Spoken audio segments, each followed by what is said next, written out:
पिछले एपिसोड में आपने देखा कि किस तरह से ऐश गॉड पोकेमॉन आर्सियस को हरा कर उसको कैच कर लेता है। फिर आगे जाके अपने टास्क को कंप्लीट करने के लिए वो बैटल करता है जोटो चैंपियन लैंस से, जहां पर लैंस के 4 पोकेमॉन हार चुके थे, वहीं पर ऐश के सिर्फ 3 पोकेमॉन हारे थे। अब आगे क्या होगा जानने के लिए एपिसोड को एंड तक जरूर देखें।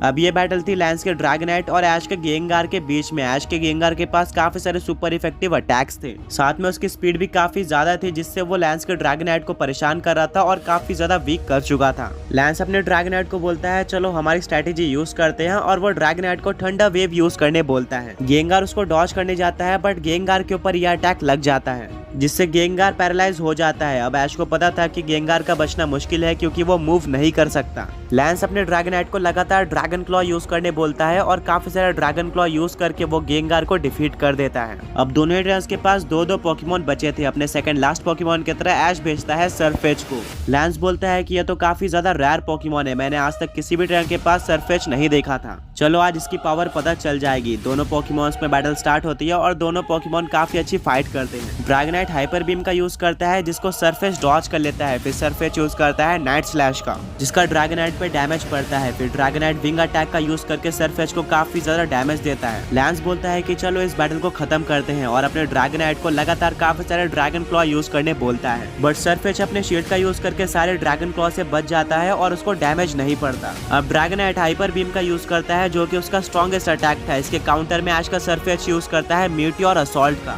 दोनों अटैक टकरा जाते हैं और काफी बड़ा धमाका होता है। अब किसी को भी नहीं पता था कि कौन सा पोकेमॉन हारा है, बट तभी ऐश एक स्माइल देता है और सारा धुआं हट जाता है। देखने को मिलता है कि ड्रैगनाइट हार चुका है, बट सरफेच अभी भी बिना कोई डैमेज लिए खड़ा है। ऐश बताता है कि मेरे सरफेच को एक काफी स्पेशल अटैक आता है, जो कि है डिटेक्ट। इस अटैक का यूज करके सरफेच किसी भी अटैक को डॉज कर सकता है। लैंस ऐश के स्ट्रेटेजी से काफी शॉक होता है, बट अब वो बोलता है कि मेरे लास्ट पोकेमॉन से तुम नहीं बच सकते, और भेजता है शाइनी गैराडोस को, जिसको वो मेगा रिंग का यूज करके मेगा इवॉल्व कर देता है मेगा शाइनी गैराडोस में। मेगा इवॉल्व होते ही गैराडोस हाइपर बीम का यूज कर देता है, जो कि काफी ज्यादा स्ट्रॉन्ग था, और एक ही अटैक से सरफेच हार जाता है। सरफेच को डॉज करने का टाइम भी नहीं मिलता है। ऐश ये देखकर शॉक हो जाता है, बट अब उसके पास एक ही पोकेमॉन बचा था जो कि उसको ये बैटल जिता सकता था। ऐश अपने लास्ट पोकेबॉल को निकालता है। किसी को भी नहीं पता था कि वो कौन सा पोकेमॉन है। ऐश बोलता है कि मुझे तुम पर पूरा भरोसा है, और भेजता है अपने पिजियॉट को। ऐश भी अपने मेगा रिंग का यूज करके पिजियॉट को मेगा इवॉल्व कर देता है। अब ये बैटल थी 2 मेगा इवॉल्व पोकेमॉन में। ऐश बोलता है कि ये तुम्हारी इवॉल्व होने के बाद सबसे पहली बैटल है, मुझे पूरा भरोसा है कि तुम इस बैटल को जीत कर ही आओगे। फाइट स्टार्ट होती है, दोनों ही पोकेमॉन अपना बेस्ट देते हैं, अपने स्ट्रॉन्गेस्ट अटैक्स का यूज करते हैं।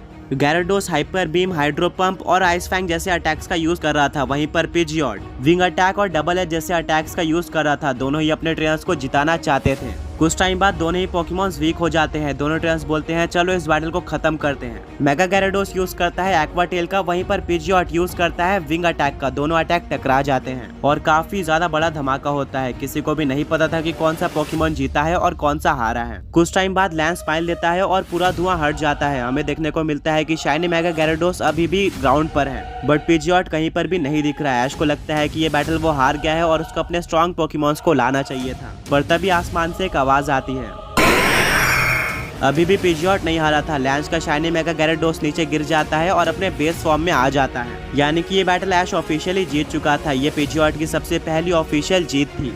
ऐश पिजियॉट को गले लगाता है और फिर वो लैंस से हाथ मिलाता है। वो लैंस को बताता है कि मैं पोकेमॉन मास्टर चैंपियनशिप में पार्टिसिपेट करने जा रहा हूँ, जिसके लिए मुझे सारे चैंपियंस को हराना था। मुझे बस एक लास्ट चैंपियन को हराना है कैंटो रीजन के, बट मुझे नहीं पता कि करंट कैंटो चैंपियन कौन है। पहले तुम कैंटो चैंपियन रह चुके थे, तो क्या तुम बता सकते हो कि तुमको हराकर कौन चैंपियन बना है? लैंस बोलता है कि हाँ, मुझसे किसी ने बैटल तो करी थी, बट वो एक काफी मिस्टीरियस ट्रेनर था जिसका मुझे फेस देखने को नहीं मिला था। उसने सिर्फ एक ही पोकेमॉन का यूज करके मेरे पूरे टीम को हरा दिया। ये सुनकर ऐश काफी ज्यादा शॉक हो जाता है और लैंस से पूछता है कि अभी वो किधर होगा। लैंस बताता है कि मुझे उस ट्रेनर के बारे में ज्यादा कुछ तो नहीं पता, बट वो एक केव के अंदर रहकर हर रोज ट्रेनिंग करता है और भी स्ट्रॉन्ग बनने के लिए। ऐश थैंक यू बोलकर वहाँ से चले जाता है। वो अपने चार्जार्ड पे बैठता है और जाता है कैंटो रीजन में, जहाँ पर सबसे पहले पैलेट टाउन जाकर वो अपने फैमिली और प्रोफेसर ओक से मिलता है। फिर वो प्यूटर सिटी जाता है, जहाँ पर उसको वाइल्ड जोन के बारे में पता चलता है, जहाँ पर वो काफी सारे रेयर पोकेमॉन्स को पकड़ सकता था। ऐश मौका देखकर वहाँ पे चले जाता है। काउंटर पे उसको काफी सारे वाइल्ड पोकेबॉल्स मिलते हैं। ऐश को बताया जाता है कि अगर तुम कम से कम 5 पोकेमॉन्स पकड़ते हो तभी ये सारे पोकेमॉन तुम लेकर जा सकते हो, वरना तुम्हें ये सारे पोकेमॉन रिलीज करने पड़ेंगे। ऐश वाइल्ड जोन के अंदर चले जाता है जहाँ पर उसको काफी स्ट्रॉन्ग फुली इवॉल्व पोकेमॉन्स देखने को मिलते हैं जो कि कभी भी वाइल्ड में अपीयर नहीं होते। ऐश को एक इलेक्ट्रीवायर देखने को मिलता है, वो अपने पिकाचू का यूज करके इलेक्ट्रीवायर को डिफीट करके उसको कैच कर लेता है। वो आगे बढ़ता है तो उसको एक जायंट स्लेकिंग देखने को मिलता है जो कि नॉर्मल स्लेकिंग से काफी ज्यादा पावरफुल दिख रहा था। ऐश अपने गिबल को बाहर निकालता है और स्लेकिंग से बैटल करता है, बट स्लेकिंग सो रहा था। ऐश अपने गिबल को ड्रैको मीटियोर यूज करने बोलता है जो कि स्लेकिंग पर लग जाता है और स्लेकिंग उड़ जाता है। स्लेकिंग अब काफी ज्यादा गुस्सा हो चुका था। स्लेकिंग हैमर आर्म अटैक का यूज करता है जिससे गिबल पे काफी ज्यादा डैमेज पड़ता है। फिर वो मेगा किक का यूज करके गिबल को काफी वीक कर देता है। गिबल ऑलमोस्ट हारने वाला था। ऐश गिबल को वापस बुलाने की कोशिश करता है पर गिबल वापस नहीं आता। स्लेकिंग स्क्रैच अटैक का यूज करने ही वाला होता है पर तभी गिबल ग्लो करने लगता है और इवॉल्व हो जाता है गैबाइट में, जिसको देखकर ऐश काफी ज्यादा एक्साइटेड हो जाता है, बट स्लेकिंग और भी ज्यादा गुस्सा हो जाता है। स्लेकिंग मेगा किक का यूज करता है पर ऐश अपने गैबाइट को डिग अटैक का यूज करने बोल देता है जिससे वो जमीन के अंदर चले जाता है। फिर वो स्लेकिंग के पीछे से निकलकर ड्रैगन पल्स अटैक का यूज करता है जिससे स्लेकिंग काफी ज्यादा वीक हो जाता है। ऐश बोलता है कि रॉक स्मैश अटैक का यूज करो, ये सुपर इफेक्टिव था स्लेकिंग पे, जिससे स्लेकिंग हार जाता है। मौका देखकर ऐश वाइल्ड बॉल को फेंक देता है जिससे स्लेकिंग उसके पकड़ में आ जाता है। ऐश आगे बढ़ता है जहाँ पर उसको एक ग्राउंड और रॉक टाइप पोकेमॉन रायपीरियर देखने को मिलता है, बट वो ऑलरेडी किसी ट्रेनर के पोकेमॉन के साथ फाइट कर रहा था। ऐश पास जाता है तो उसको पता चलता है कि वो ट्रेनर और कोई नहीं बल्कि उसका पुराना दोस्त ब्रॉक है। ब्रॉक ऐश को देखकर काफी ज्यादा खुश हो जाता है, वो दोनों काफी टाइम बाद मिले थे।